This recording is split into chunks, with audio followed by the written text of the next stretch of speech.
The COVID-19 pandemic has accelerated the adoption of technology with activities and interactions taken to the online space. Now, you would have experienced this as well in your work or social life. Yep, that's right. Well, but some people are getting left behind. I'm talking, of course, about the disadvantaged segments of society who may not have the adequate resources or access to technology infrastructure.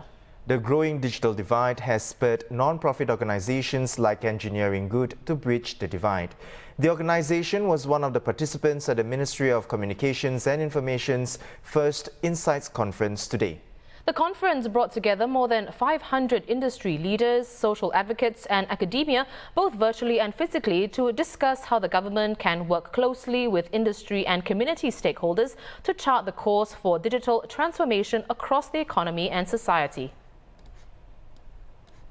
Engineering Goods Executive Director Johan Anwar is here to share more. Now, Johan, your organization works very closely with disadvantaged communities. In what ways are they being excluded as we transition to the new normal where the COVID-19 situation has made interactions go online? Yeah, so thanks both of you for having me here. With the new normal, post circuit breaker and so on, most of our interactions, as you said, has been on Zoom or on WhatsApp, and basically by any digital means that we can get our hands on. For a lot of the communities that we work with, they are lacking the devices necessary to go and use these digital means because they are of certain income groups that cannot afford the technology necessary. So, Johan, what are some of the concrete measures that Engineering Good is using to address these issues?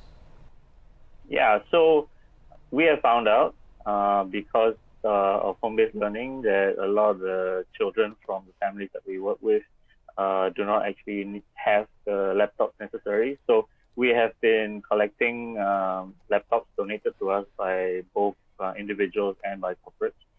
We've been refurbishing them, clearing out all the dull data to make sure that it's sanitized, actually cleaning some of the laptops because some of them have come with like ants nests and spider webs and so on and so forth. And then loading them up with software that is necessary for home-based learning and then giving it on to the families that need them.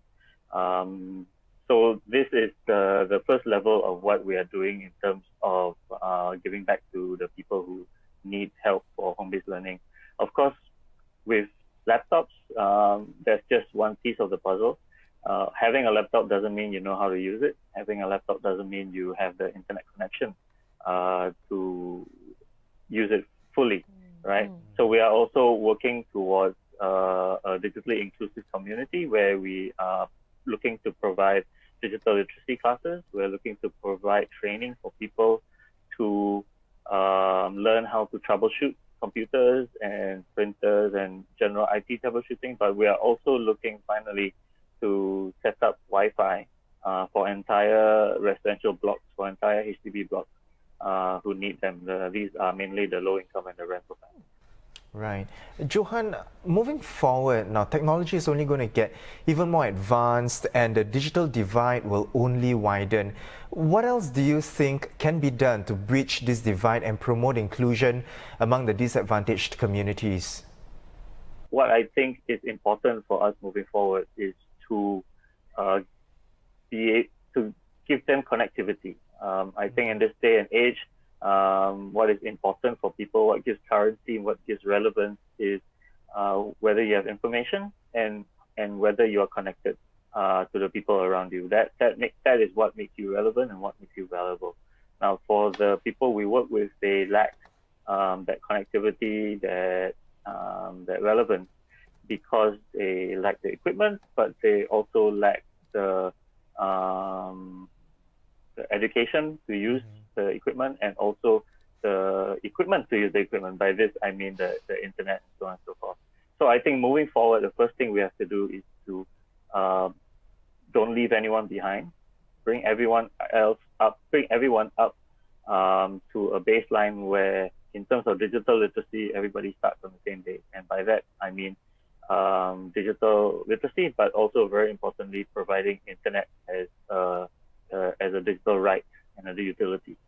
Well, thank you very much for coming on the show to share more and to enlighten us about this topic. That was Johan Anwar, Executive Director at non-profit organization Engineering Good. Now, the company was part of a dialogue session at the MCI Insights Conference earlier today.